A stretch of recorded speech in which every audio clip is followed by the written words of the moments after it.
بسم الله الرحمن الرحيم الحمد لله رب العالمين والصلاة والسلام على رسول الله وعلى آله وصحبه وسلم. السلام عليكم ورحمة الله وبركاته.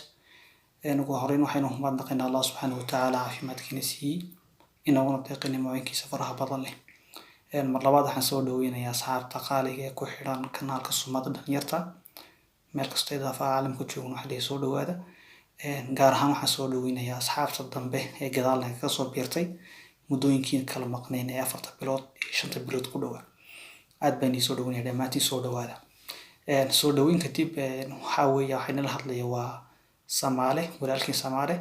insha Allah taala waxaan la socodsiinayaa turib qadaro inaynu bilaabi doono mowduucyadii kanaalkeena ka baxayay ay iskugu jiray mowduucyada dhalinyarta iyo mowduucyada kale faa'iidada leh sida gabayga Carabiga soo turjumi jirnay iyo mowduucyadii gaarka ah ee aynu ku soo qayb gelin jirnay dhalinyarta Soomaaliyeed insha Allah taala muddo fara badan maadaama aanu ku soo gudbin waxa weeyaan kanaalkeen hal muuqaaladii ay kala yaraadeen waxaynu rajeynaynaa in juhdigii aynu dib u soo celin insha Allah taala waxaan rajeynayaa insha Allah taala in asxaabtu nagala qayb qaadan doonaan in aynu juhdigaasi balaadhna durbi qadro. asxaabta cusub ee hadda ku soo biirtay kanaalkan la socon waxaan insha Allah taala u qaban doonaa program ah in ay muuqaaladii ka baxay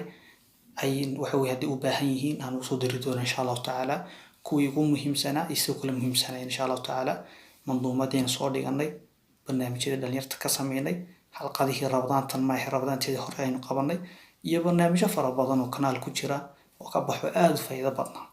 marka inta u baahan insha Allah taala waxaan rajeynaynaa in aynu system gaar ah aynu sameeyno durbi qadro waxaan rajeynaynaa dadaalkeena si la laabna durbi qadro soo dhawaada insha Allah taala aadna waan igu mahad celinayaa maadaama kanaalka kor u qaadeen 700 subscribers oo wax ilaa lagu mahadnaqo Ilaahay idinkuna Ilaahay kadibna waxa way aad buu mahadsantiin. inaha marka doonayay inaan waxa weeye insha Allah taala maanta ka hadlo in asxaabtana soo dhaweeyo inaan muuqaaladeena dib u bilaabi doono insha Allah taala sida uu dhaqsaa badan toddobaadkii 2 muuqaal 3 muuqaal kolba intaynu ka haleelno insha Allah taala dadaalka waynu badin doonaa. sidoo kale waxaan sheegay insha Allah taala maalmaha qaar ama habeenada qaarna waxaan soo gali doonaa maxaynay live bayno Instagram ku soo gali doonaa duruusta Instagram ka baxana laga faa'iisto insha Allah taala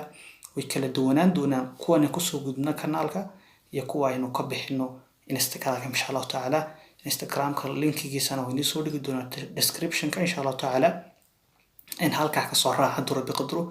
inaha ayaan doonaynaa la socodsiyo soo dhawaada mar labaad mar saddexaad aad baad u mahadsantihiin. Assalaamu calaykum waraxmatullaahi wabarakaatuh.